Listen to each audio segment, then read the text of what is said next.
Look, I know it doesn't feel like that, but this country is one big family and we get our strength. The whole country's achievements have been from our unity. The way that we've been able to create technology and innovate in the 900s and then back in the 1940s, 50s, and 60s, the heyday of this country, were because we were able to innovate so much. We were able to tap into the brain power and the body power, muscle power of people from all parts of this world that we're living in. And different cultures, different traditions, different histories brought different perspectives that were exhilarating, that created inspiration for everyone to use in the discoveries that they were making.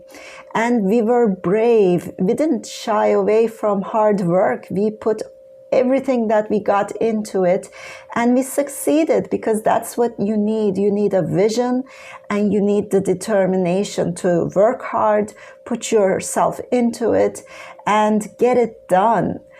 So right now we're in this space where we've been unable to tap into that creative power that this country has, because we're building walls all around us, inside us, between us. It's like we've been isolating different parts of ourselves throughout the last couple of decades now. We have got to put a stop to this. We have to start uniting again and actually unite back as a nation under the original founding principles of this country. Remember, equality, justice, freedom, pursuit of happiness. How are we able to forget these basic moral values that this country was founded on? And so many lives were lost over. We have this huge problem that we've created for ourselves. The racism issue, to me, is something that can be easily solved. It's something that shouldn't even exist in this day and age in a country as diverse as United States. We should have developed tools to overcome this problem of bias, of assumptions, of outright violence and lawlessness. What we can do on our time here is what all religions tell us to do. Live with grace, kindness, compassion. Treat each other with affection and gratitude and generosity. But we don't do it because our organisms, our bodies have shifted. Fear and loneliness, these walls that we're building around us, have disconnected us from the reality of our lives, of the reality of our needs. This country hasn't had a good infrastructure revision since 1900s. Our roads, our bridges are all from that time period. A lot of the metro stations and metro systems are from that period, and there are bridges that are falling and people are dying around this country because they're old. They need revision, they need redesign, and they need to be rebuilt. But that's not all. I mean, around the world, technology has advanced so far right now. We're still thinking in the terms that people were thinking 100 years ago. That's the problem with racism. Maybe it was an issue 100 years ago, but today we know that our cells, half of them are microbial cells.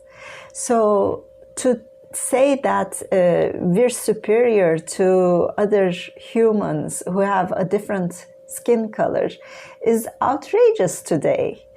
But we still think like that because we live like that too. I mean, Around the world, there are countries that use super high-speed trains, for example, and they're called bullet trains. But you know what? They work on completely different principles than the trains that we're used to. Those trains are actually flying over the ground on magnetic fields. So a lot of people in this country are so far away from technology that that kind of thing is something of the movies. But it's not. It's being done. And why is this country, why is United States of America, that was the country that introduced a lot of these technologies to the world back in the 60s, back in the 50s, and the country that has the scientific research labs that created the foundation, the scientific foundation for these technologies. Why are we so far behind in implementation of technology and science? What's going on here, right? I mean, we have so many problems and we have joblessness. So why not create these new industries, repair the work that needs to be repaired, and build the industries that need to be built to help improve health, education, transportation, energy. List goes on and on. We have so many things to do in this country. But as we're doing these, the jobs will be created naturally. New industries will mean new people that need to be educated to fill those roles, diversity of roles for people from all levels of education. And we need it right now. We need the financial stimulus, not handouts that we're getting right now just to sit in our homes and wait all day. That's not American. We're doers, we're builders, we're creators, innovators. And instead, we're creating all this chaos and conflict just to avoid dealing with the work that really needs to be done. Because to do work, you have to collaborate. You can't do anything by yourself.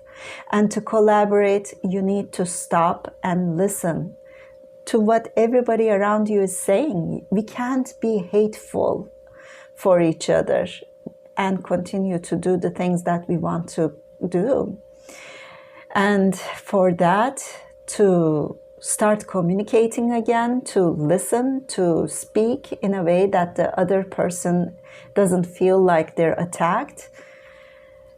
We need to soothe ourselves. We need to calm down our nervous system. And we need to find that peace, that love and kindness that's so deeply ingrained in every human being.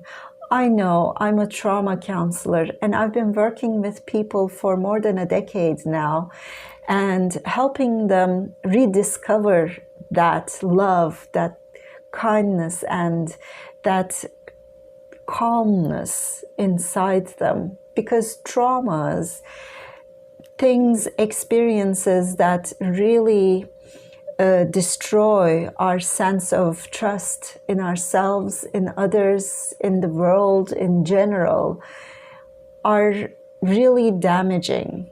And they are the ones that build those walls inside us. But there are ways to break those walls and reconnect with the love that we all have and start sharing that with others to create progress. Instead of burning down what's been done and destroying the hard work of people who came before us, this is the time to heal and love so that we can rebuild and improve on what's been built already with love, and imagine a country where there can be progress. We still can do all these things. The only thing that stands between us and doing these is the ability to stop, listen, and love. And I believe that our saviors in this is going to be the musicians, the dancers, the singers, because we can't fight when we're dancing authentically, genuinely, or when we're singing genuinely with love and passion. There's no way to do it. I dare you to try. Because our nervous system shifts when we dance and when we sing and when we listen to music. It heals itself. It reconnects to that inner love that we all have. So, artists, musicians, dancers, singers, please come to the protests. Lead the people into collective group dances, group songs, so that we can feel each other again, unite again as a nation, and let go of all this hatred and start building again.